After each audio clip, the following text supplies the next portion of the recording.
Hello, my name is Paul, and I am proud to be a science nerd. I studied physics in college and graduate school, and later on, I worked as an astrophysicist at NASA. Now I teach astronomy and physics to college students. I'll be taking you on a journey to explore the connections between science and faith. Thank you for joining me.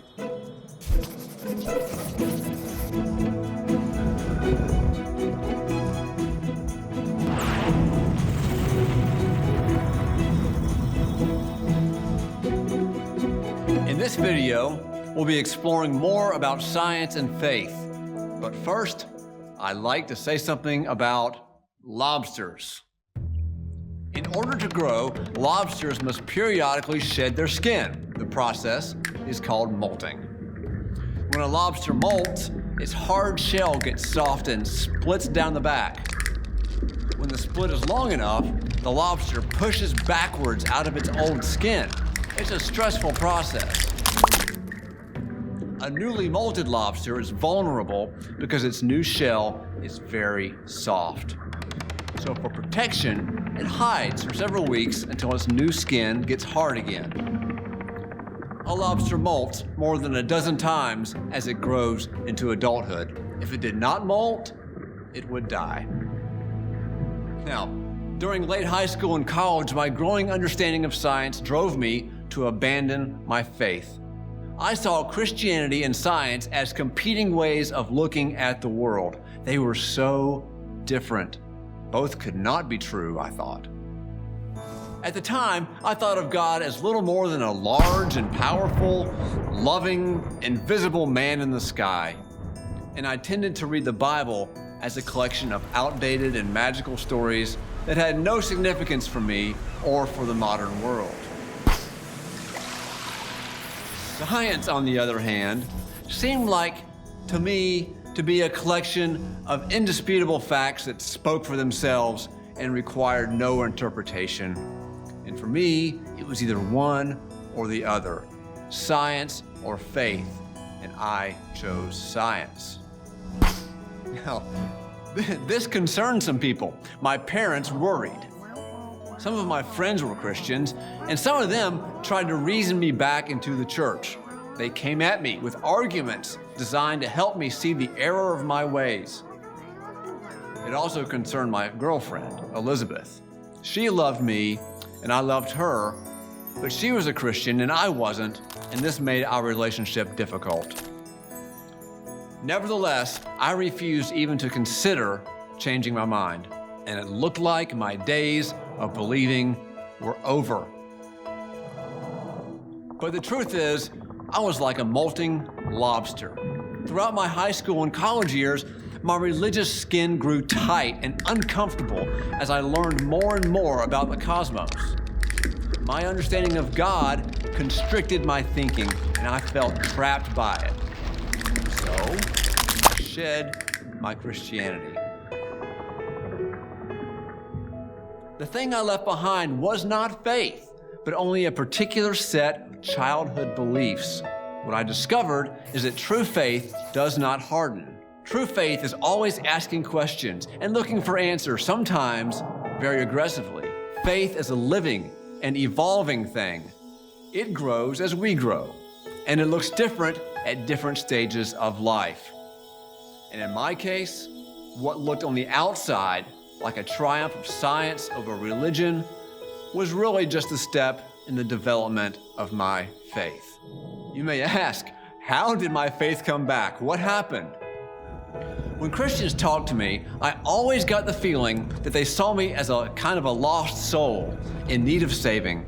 And you know what? It made me feel like I was just one of their projects. But on the day I met Elizabeth, she sat down across the table and she looked directly at me, and it was very different. She wanted to know me, not fix me or save me. And that made all the difference. So it was love and not an argument that first won me back into the Christian faith. But I was still a scientist. My faith craved understanding. I still wanted to know stuff. I wanted to find a way to think about God in light of science and how to think about science in light of faith. I was a physics grad student when I began to pray and worship again, and I started to meet a lot of people who took both faith and science very seriously. Their faith was more mature than mine, and they understood science a lot better than I did.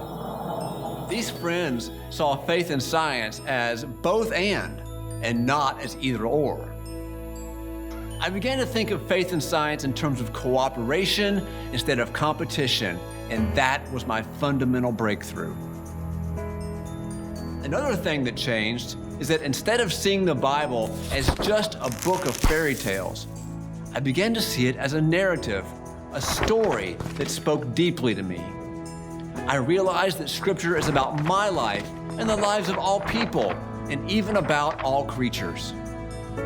For example, consider the first few chapters of Genesis.